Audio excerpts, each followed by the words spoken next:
आ गई बुआ जी। नंदिनी बहू, सीमा बहू, अरे तुमने घर में अब तक काम नहीं किया? तुम्हें पता नहीं तुम्हारी बुआ जी आने वाली है और उन्हें ये गंदा घर बिल्कुल पसंद नहीं आएगा।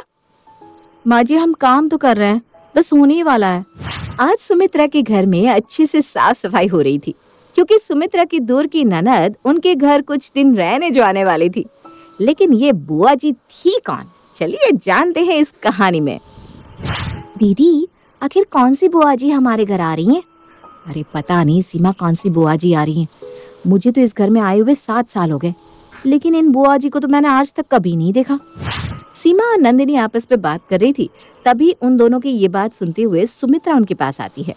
बहू, तू भले ही 7 साल से इस घर में रह रही है, लेकिन तू दीदी को नहीं जानती, क्योंकि वो यहाँ रहती नहीं और वो बहुत कम आती है यहाँ। इसलिए अपना मुंह मत चलाओ और चुपचाप काम पर लग जाओ, समझी? इतना बोलने के बाद सुमित्रा वहाँ से चली जाती है। सीमा और नंदिनी काम में लग जाती हैं। कुछ घंटे बाद सुमित्रा की ननद कुंती उनके घर आती है। सुमित्रा, किधर हो? आखिरकार मैं इतने सालों बाद अपने घर में आ ही गई। कुंती को देख मानो सुमित्रा की खुशी का ठिकाना नहीं रहता। वो खुशी खुशी कुंती के पास जाती है। अरे दीदी, तुम आ गई, मैं तुम्हारा कब से इंतजार कर रही थी। अरे आती कैसे नहीं, आखिर मेरे घर में मेरी 2 बहुएं जो आ गई और मैंने उन्हें अब तक देखा भी नहीं। कहाँ है मेरी दोनों बहुएं? जरा मैं भी तो देखूं, मेरी दोनों बहुएं दिखती कैसी हैं? अरे आप चिंता क्यों करती है, मैं अभी आपकी दोनों बहुओं को आवाज लगाती हूँ। नंदिनी, सीमा, देखो तुम्हारी बुआ सास आई है, जल्दी आओ और अपनी बुआ सास का आशीर्वाद ले लो। अपनी सास की आवाज सुनकर नंदिनी और सीमा हॉल में आती है और कुंती के पैर छूकर उनका आशीर्वाद लेती है। हाय, मेरी दोनों बहुएं कितनी सुंदर है। सच में सुमित्रा, तुझे तो बहू के रूप में देवी मिली है, देवी। हाँ दीदी, बात तो आप बिल्कुल सही कह रही हैं। वैसे मैं बहुत थक गई हूँ, बैठने के लिए भी नहीं कहोगी क्या मुझे? अरे क्यों नहीं, बैठिए बैठिए आप। अरे बहू, तुम दोनों यहाँ खड़ी खड़ी देख क्या रही हो? जाओ जाकर अपनी बुआ के लिए चाय लेकर आओ, जाओ। अपनी सास की बात सुनने के बाद दोनों किचन में जाती हैं और अपनी बुआ सास के लिए नाश्ते पानी का इंतजाम कर उनके सामने ले आती है। जैसे ही कुंती चाय की पहली सिप मुंह में डालती है, वैसे ही मुंह बनाते कहती है, हे भगवान, ये चाय बनाई है या जहर? सुमित्रा, जरा पी कर देख तो चाय कितनी मीठी बना रखी है। राम राम राम, अगर मैं इतनी मीठी चाय पीऊंगी ना तो परलोक सिधार जाऊंगी। माफ करना बुआ जी, लेकिन हमने चाय मीठी नहीं बनाई, हमने चाय वैसी ही बनाई है जैसे घर में सब पीते हैं। सच में मेरे जाते ही इस घर में सब लोगों ने मीठा मीठा कर दिया है। सुमित्रा, तुझे पता नहीं क्या कि मुझे शुगर है? अगर मैं इतनी मीठी चाय पीऊंगी तो मेरा शुगर बढ़ जाएगा। अब माफ करना दीदी, लेकिन ये बात ना मेरी बहू को नहीं पता थी। आइंदा वो इस बात का ध्यान रखेंगी, वो आपके लिए फीकी चाय ही बनाएगी। सही कह रही हूँ ना मैं? जी माँ जी, आप बिल्कुल सही कह रही हैं। हम लोग बुआ जी के लिए ना अलग से चाय बना दिया करेंगे। अच्छा ठीक है, ये तो छोटी सी बात है। अब बहू ने बोल दिया कि आगे से ध्यान रखेगी तो रखेगी। वैसे फिलहाल ना मेरी कमर में बहुत दर्द हो रहा है। छोटी बहू, जरा कमर तो दबा दे। जी बुआ जी, मैं अभी आपकी कमर दबा देती हूँ। इतना बोलकर सीमा कुंती की कमर दबाने लगती है, लेकिन तभी एक बार फिर कुंती सीमा का हाथ हटाते हुए सीमा से कहती है, सच में बहू, तुझे कुछ नहीं आता। सुमित्रा, तू अपने घर में सुंदर बहू तो लेकर आ गई, लेकिन उनके काम एक भी सुंदर नहीं। अरे कमर दबा रही है या मेरी कमर को सहला रही है? पता ही नहीं चल रहा कि मेरी कमर दब रही है। तेरे हाथ में जान नहीं है क्या? लेकिन बुआ जी, मैं तो सही से कमर दबा रही हूँ। कमर तो सही से दबा रही है, लेकिन मजा ही नहीं आ रहा, क्योंकि तू जान लगाकर मेरी कमर नहीं दबा रही। छोड़, मैं खुद ही अपनी कमर की मसाज कर लूंगी। बस मुझे मेरे कमरे तक ले जा। कुंती की ऐसी बात सुनने के बाद सीमा को बेहद गुस्सा आता है, लेकिन वो कुछ नहीं कहती, क्योंकि कुंती कई सालों बाद घर आई थी। कुछ ही देर में रात हो जाती है। सभी लोग रात का खाना खा रहे थे, तभी कुंती खाना खाने के बाद कहती है, सुमित्रा, बहू के हाथ में स्वाद नहीं है। खाना तो इतना सारा बना दिया, लेकिन टेस्ट एक भी खाने में नहीं। बिल्कुल मजा नहीं है खाने में। तुझे पता है, मेरी जो बहू है ना, उसके हाथ की अगर तू रोटी खा लेगी तो तू खाना खाना भूल जाएगी, क्योंकि उसके हाथ की रोटियां गोल गोल छोटी छोटी एकदम बढ़िया रहती हैं। और सब्जी, आहा, क्या स्वाद रहता है उसकी सब्जी में। कुंती की ऐसी बातें सुनने के बाद सीमा और नंदिनी को बेहद गुस्सा आ रहा था, लेकिन वो अपनी बुआ सास को कुछ नहीं कह पाती क्योंकि वो दोनों ही मजबूर थी। लेकिन कुंती की ऐसी बात सुनने के बाद सीमा नंदिनी से बुदबुदाते हुए कहती है, दीदी आपको नहीं लगता बुआ सास कुछ ज्यादा ही ड्रामा कर रही हैं? हाँ सीमा, कर तो रही है, लेकिन हम कर भी क्या सकते हैं? इनके नाटक झेलने के अलावा हमारे पास दूसरा कोई ऑप्शन ही नहीं है, क्योंकि ये हमारी बुआ जी जो हैं। बहू, तुम दोनों कुछ कह रही हो क्या? नहीं नहीं नहीं नहीं बुआ जी, हम लोग कुछ नहीं कह रहे। आखिर हम लोगों की इतनी हिम्मत कहाँ जो हम कुछ आपको कह पाए। सीमा की ऐसी बात सुनने के बाद कुंती उनसे कुछ नहीं कहती और चुपचाप अपने कमरे में चली जाती है। समय गुजरता है और गुजरते समय के साथ अब आए दिन कुंती सीमा और नंदिनी से काम करवाती जाती और हर बार यही बोलती, मजा नहीं आया। ऐसे ही एक दिन नंदिनी और सीमा टीवी देख रही थी, तभी वहां कुंती आती है और उनसे रिमोट ले लेती है। बहू, अभी तुम लोगों को बहुत सारा काम करना है, जाओ, घर में बहुत काम पड़ा है, जाकर काम कर लो। तब तक मैं अपना फेवरेट सीरियल देख लेती हूँ। लेकिन बुआ जी, ये सीरियल खत्म ही होने वाला है, खत्म होते ही हम यहाँ से चले जाएंगे। नंदिनी बहू, देखो तो घर कैसा फैला हुआ है। अरे तुम घर में ही तो रहती हो और मैं तुम्हारे घर में मेहमान बनकर आई हूँ। कुछ दिन की तो बात है, कुछ दिन ही तो मैं यहाँ रहूंगी, तो मुझे मेरा फेवरेट सीरियल देखने दो, क्योंकि ना इसका रिकैप भी नहीं दिखाते। तुम तो अपने सीरियल का रिकैप आराम से अपने फोन में देखते रहना। ला।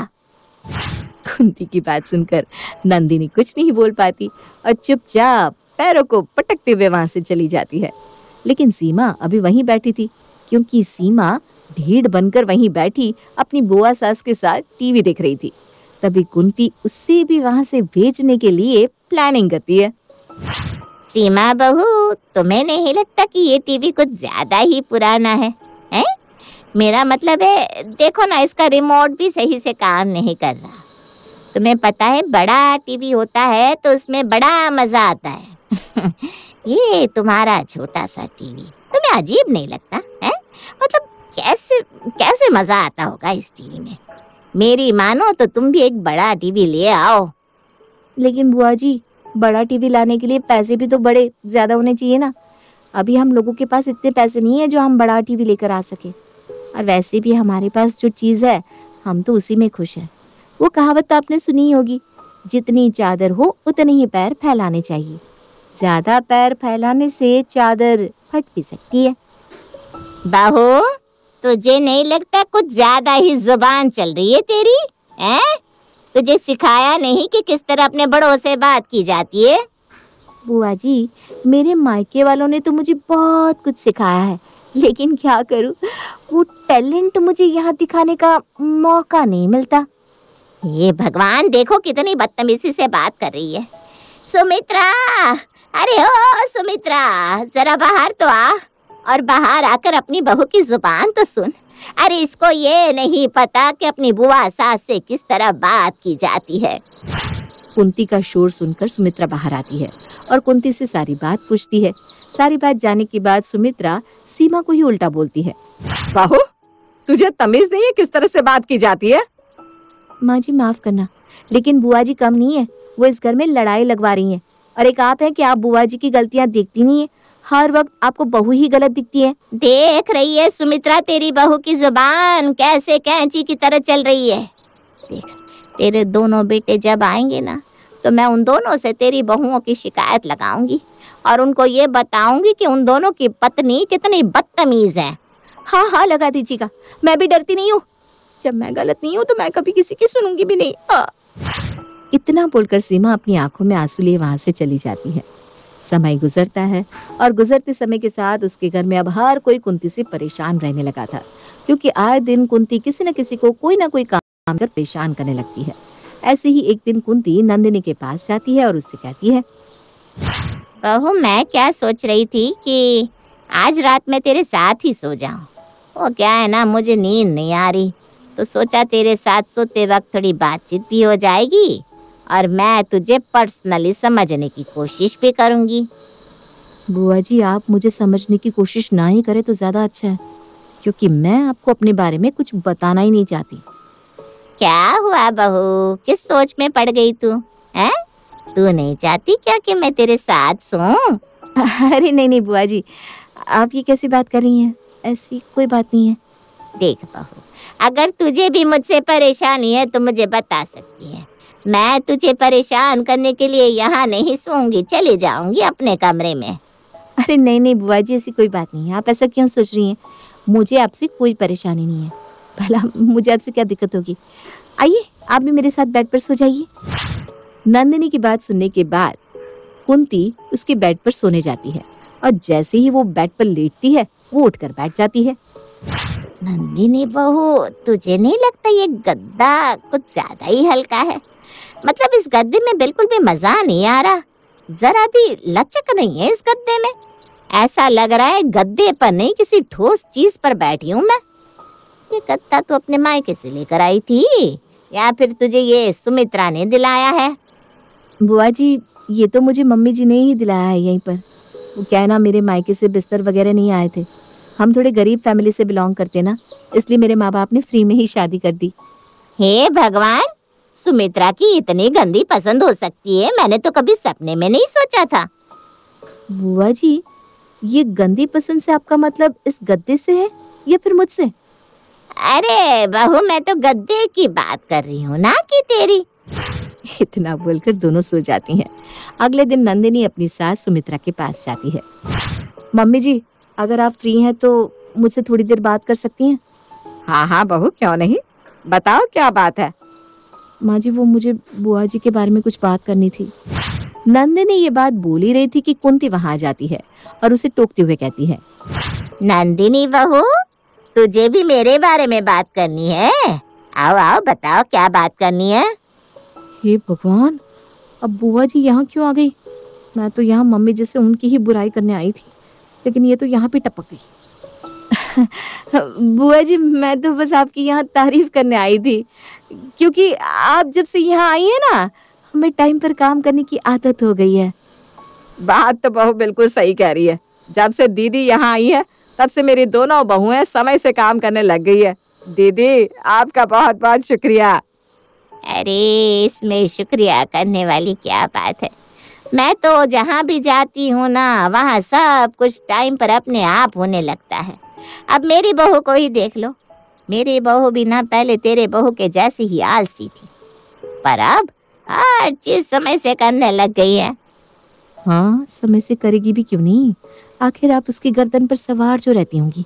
अच्छा हुआ आप मेरी बुआ सासी हैं, अगर आप मेरी असली सास होती तो न जाने मेरा क्या ही होता। नंदिनी बहू, कुछ बोल रही हो क्या तुम? हैं? मुझे सुनाई नहीं दे रहा, थोड़ा जोर से बोलो। नहीं नहीं बुआ जी, मैं आपके बारे में कहाँ कुछ बोल सकती हूँ। मैं तो बस ये सोच रही हूँ कि आप सच में कितनी अच्छी हैं। आपके आते ही हम लोगों में सच में हर चीज समय से करने की क्षमता आ गई है। इतना बोलकर नंदिनी वहां से चली जाती है। समय गुजरता है और गुजरते समय के साथ अब आए दिन कुंती नंदिनी और सीमा को परेशान करती। कभी वो खाने के लिए कुछ मंगवाती तो कभी कुछ। इन सब से अब घर का हर एक इंसान परेशान हो चुका था। लेकिन इन सब के बावजूद सीमा और नंदिनी को अपनी सास से बात करने का समय मिल ही जाता है। मम्मी जी, अगर आप बुरा न माने तो मैं आपसे बुआ जी के बारे में कुछ बात करूं? मैं जानती हूँ बहू, तुम दोनों मुझे क्या कहोगी दीदी के बारे में। अरे, जितनी परेशान तुम दोनों हो उतनी परेशान मैं भी हो चुकी हूँ। इसका मतलब आपको शुरू से ये बात पता थी कि हम लोग बुआ जी से परेशान हो जाएंगे? हाँ, मुझे तो ये बात शुरू से पता थी कि तुम दोनों दीदी से बहुत परेशान हो चुके हो। दीदी की वजह से तुम ना तो अपना टीवी सीरियल देख पाते हो, ना ही खुद के मनपसंद का खाना खा पाते हो। अकेले तुम ही नहीं बल्कि दीदी की हरकतों से मैं भी परेशान हो रखी हूँ। मम्मी जी, अगर ऐसा है तो आप बुआ जी को वापस जाने के लिए क्यों नहीं कह देती? सुमित्रा उसकी बात का कोई जवाब नहीं देती और वहां से चुपचाप चली जाती है। ऐसे ही समय गुजरता है। गुजरते समय के साथ सुमित्रा के दोनों बेटे राज और मोहित दोनों ही दूसरे शहर से अपने घर आ जाते हैं। उन्हें देखकर सुमित्रा काफी खुश हो जाती है। अरे मेरे दोनों बेटे आ गए। कैसे हो बेटा? अरे देखो तो कितने पतले दुबले हो गए तुम दोनों। माँ, हम लोग पतले दुबले नहीं हुए, बल्कि हम बहुत टाइम बाद घर आए हैं, इसलिए आपको हम पतले लग रहे हैं। हाँ माँ, भैया बिल्कुल सही कह रहे हैं। आप हमें इतने समय बाद देख रही है ना, इसलिए आपको ऐसा लग रहा है। मोहित और राज बात कर ही रहे थे, तभी वहाँ कुंती, नंदिनी और सीमा भी आ जाती हैं। अपने पति को देखकर दोनों बहुएं खुश हो जाती हैं, लेकिन तभी मोहित और राज कुंती को देखकर उसके पैर छूते हैं। अरे आंटी जी, आप यहाँ कब आई? आंटी जी? भैया ये आपकी आंटी, ये तो आपकी दूर की बुआ है ना? किसने बोला तुमसे कि ये हमारी दूर की बुआ है? ये तो माँ की बेस्ट फ्रेंड है आंटी जी। पापा को ये भैया बोलती थी। लेकिन मम्मी जी ने तो इन्हें। नंदिनी और सीमा के चेहरे का रंग उड़ा हुआ देखकर कुंती हंस पड़ती है और उन्हें कहती है, सीमा बहू, नंदिनी बहू, मैं तुम्हारी कोई दूर की बुआ नहीं हूँ, बल्कि तुम्हारी सास की बेस्ट फ्रेंड हूँ। हाँ, मैं इस घर में तुम्हारी बुआ बनकर आई, वो इसलिए क्योंकि मुझे सुमित्रा ने बताया था कि तुम दोनों घर में जल्दी कोई काम नहीं करती, और अगर करती हो तो वो समय से नहीं होता।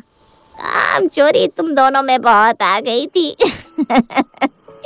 इसलिए जब मुझे ये बात पता चली तो मैंने ठान लिया कि अब मैं तुम लोगों को सबक सिखाऊंगी, और इसीलिए मैं यहाँ पर तुम लोगों की दूर की बुआ बनकर आ गई। कुंती के मुंह से ये बात सुनकर सभी लोग हंसने लगते हैं, लेकिन इस बीच अगर किसी का पोपट बना था तो वो दोनों सीमा और नंदिनी थी। लेकिन वो किसी को कुछ नहीं कहती और चुपचाप अपनी काम चोरी को मान लेती है।